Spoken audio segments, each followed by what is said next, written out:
Okay, so let's continue on exploring the key challenges for implementing blockchain technology, particularly from a legal and regulatory perspective. While blockchain offers so many benefits, including improved security, transparency, and efficiency, it also faces a whole range of challenges. In this video or podcast, depending on how you're engaging with it, I want to discuss some of the challenges, and where I can, I'd like to focus on some Australian examples. One of the primary challenges is the lack of legal and regulatory clarity.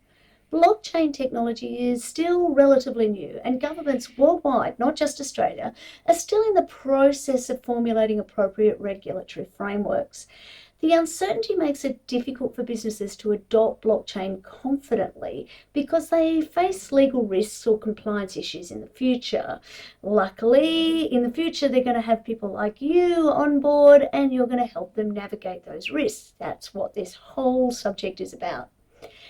So let me give you an example. Let's consider the case of cryptocurrencies, which are built on blockchain technology. As you know, the Australian Tax Office, so the ATO, treats cryptocurrencies as assets for tax purposes, but the legal status of cryptocurrencies isn't really clearly defined. The ambiguity can create confusion for businesses and individuals when it comes to taxation, anti-money laundering, and counter-terrorism financing regulations. Assets, currency, either or both.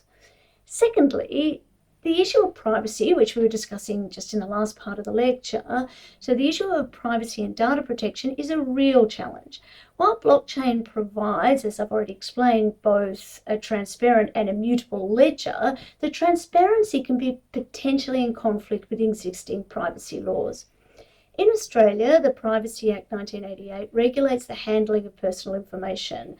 And so blockchain implementations for entities that are required to comply with that law, with the Australian privacy principles or the APPs, they need to implement in ways that are consistent with those rules.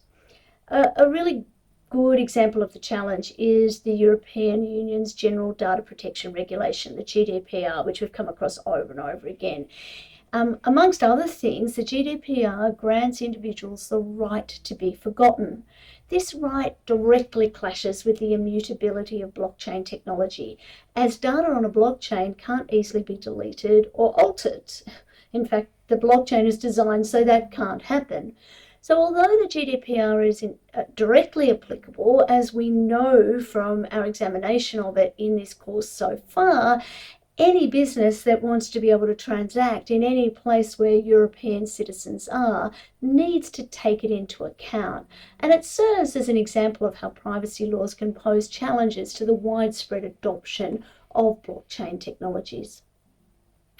Another challenge that we brought it up as a benefit, but let's talk about it as a challenge, is intellectual property rights. With blockchain being used for various applications, including supply chain management, provenance tracking, and digital content distribution, it becomes crucial to determine who owns the IP rights of a technology, in data, and in the processes involved. Navigating this complex web of intellectual property rights and their licensing, particularly across borders, can be a significant hurdle for businesses adopting the blockchain. Furthermore, there's the issue of smart contracts, self-executing agreements built on blockchain technology. Now, not all smart contracts are contracts, as that term is understood under the Australian law anyway. And while smart contracts hold the promise of increasing efficiency and reducing disputes, they also raise several legal questions, including the enforceability of those contracts that are contracts, the applicable jurisdiction, and the remedies that might be available in the case of a breach. Australian courts and lawmakers need to address these questions to provide clarity and to encourage the adoption of smart contracts. The last thing I'll talk about in this brief video is the lack of standardization and interoperability across different blockchain platforms, which poses a challenge for implementation. The absence of common standards can lead to difficulties in integrating blockchain solutions with existing systems and collaborating with other organisations using different blockchain platforms. Developing standards and ensuring interoperability will be crucial for blockchain technologies to reach their full potential. So, to conclude, while blockchain technology presents various opportunities for business and governments, many of which I've discussed already in this lecture, there are several legal and regulatory challenges that need to be addressed. These challenges include the lack of legal and regulatory clarity, privacy and data protection concerns, intellectual property rights, and the enforceability of smart contracts, and of course, that need for standardization and interoperability. As the technology continues to evolve, it's going to be crucial for lawmakers, regulators, and possibly most importantly of all, businesses in Australia and worldwide to work together to overcome these challenges and to create a conducive environment for blockchain adoption. And these are some of the ideas that we'll explore in much more detail next week. Cheers.